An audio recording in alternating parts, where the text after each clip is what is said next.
2 Corinthians chapter 12. I must go on boasting, though there is nothing to be gained by it. I will go on to visions and revelations of the Lord. I know a man in Christ who 14 years ago was caught up to the third heaven. Whether in the body or out of the body, I do not know. God knows.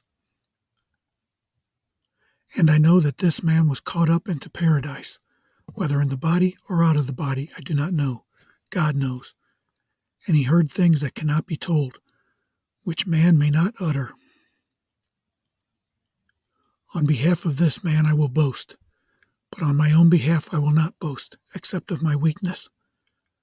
Though if I should wish to boast, I would not be a fool, for I would be speaking the truth, but I refrain from it, so that no one may think more of me than he sees in me or hears from me.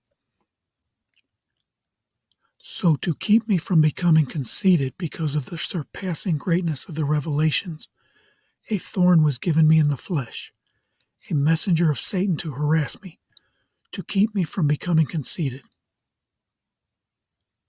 3 times I pleaded with the Lord about this, that it should leave me. But he said to me, "My grace is sufficient for you, for my power is made perfect in weakness. Therefore I will boast all the more gladly of my weakness, so that the power of Christ may rest upon me.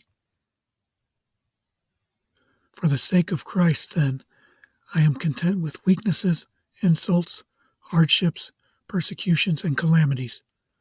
For when I am weak, then I am strong. I have been a fool. You forced me to it, for I ought to have been commended by you. For I was not at all inferior to these super apostles, even though I am nothing. The signs of a true apostle were performed among you with utmost patience, with signs and wonders and mighty works. For in what were you less favored than the rest of the churches, except that I myself did not burden you? Forgive me this wrong. Here for the 3rd time I am ready to come to you, and I will not be a burden, for I seek not what is yours, but you.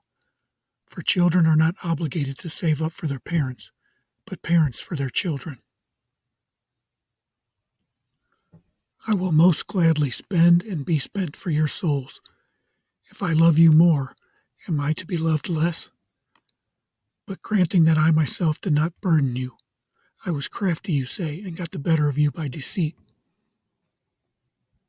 Did I take advantage of you through any of those whom I had sent to you? I urged Titus to go, and sent the brother with him. Did Titus take advantage of you? Did we not act in the same spirit? Did we not take the same steps? Have you been thinking all along that we have been defending ourselves to you?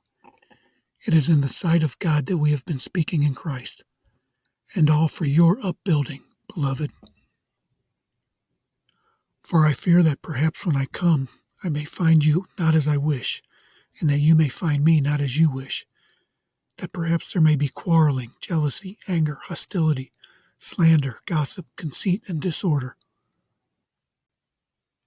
I fear that when I come again, my God may humble me before you, and I may have to mourn over many of those who sinned earlier and have not repented of the impurity, sexual immorality, and sensuality that they have practiced.